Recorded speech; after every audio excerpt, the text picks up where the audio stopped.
वो बस घास में एक गांठ बांध रहा था ताकि रास्ता न भूले, पर अगली ही पल उस गांठ ने खुद को खोल लिया। और अजीब बात यह कि सूरज कभी बाईं तरफ दिखता तो कभी दाईं तरफ। छोटा लड़का कायल बहुत होशियार था, पर इस अजीब सी घास के जंगल के आगे उसकी भी चालाकी काम नहीं आई। वो सुबह से रात तक कोशिश करता रहा, पर बाहर निकलने का कोई रास्ता नहीं मिला।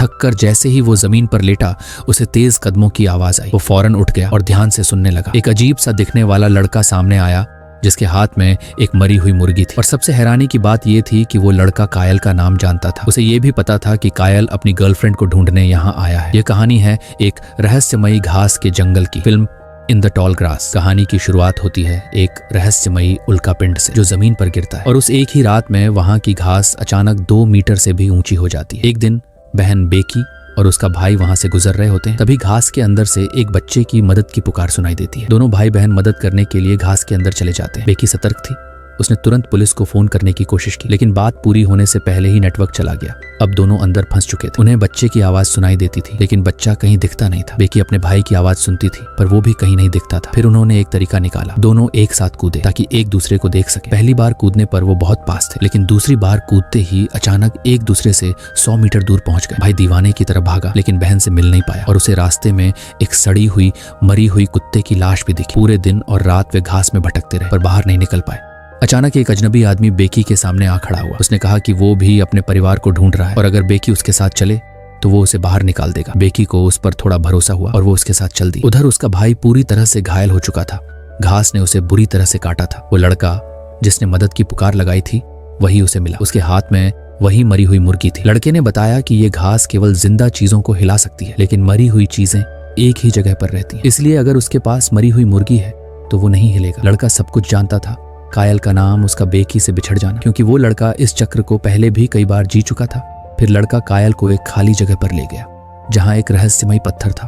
उसने कहा, अगर तुम अपना हाथ इस पत्थर पर रख दो तो सब कुछ दिखने लगेगा। लेकिन जैसे ही कायल ने हाथ बढ़ाया, दूसरे दिन बेकी का बॉयफ्रेंड विस भी उस जगह आ पहुंचा। वो लोगों से बेकी की तस्वीर दिखाकर पूछता रहा, और उसे पास के चर्च के बाहर बेकी की कार मिलती है, पूरी तरह से धूल से ढकी हुई। वो समझ जाता है कि बेकी जरूर इस घास में गुम हो गई है। वो भी अंदर चला जाता है और रास्ता याद रखने के लिए घास में गांठ बांधता है, पर अगली ही पल गांठ अपने आप खुल जाती है। यानी कि कहानी फिर वहीं आ गई जहां से शुरू हुई थी। विस घंटों तक बेकी को ढूंढता रहा, लेकिन वो नहीं मिली। उसे वही अजीब लड़का मिला जिसने उसे बताया कि बेकी मर चुकी है। विस पूरी तरह टूट गया। वो उसकी निशानी अपने पास रख लेता है और निकलने की कोशिश करता है। घास के बाहर वो बार बार चिल्लाता है। उसकी आवाज उसी लड़के ने सुनी जो पहले अंदर फंसा था। लड़का अभी हिचकिचा ही रहा था कि कुत्ता दौड़कर घास में घुस गया, और उसके पीछे लड़का, फिर उसकी माँ, फिर उसका पिता। पूरी फैमिली अंदर चली गई। अब वही चक्र फिर से शुरू हो गया।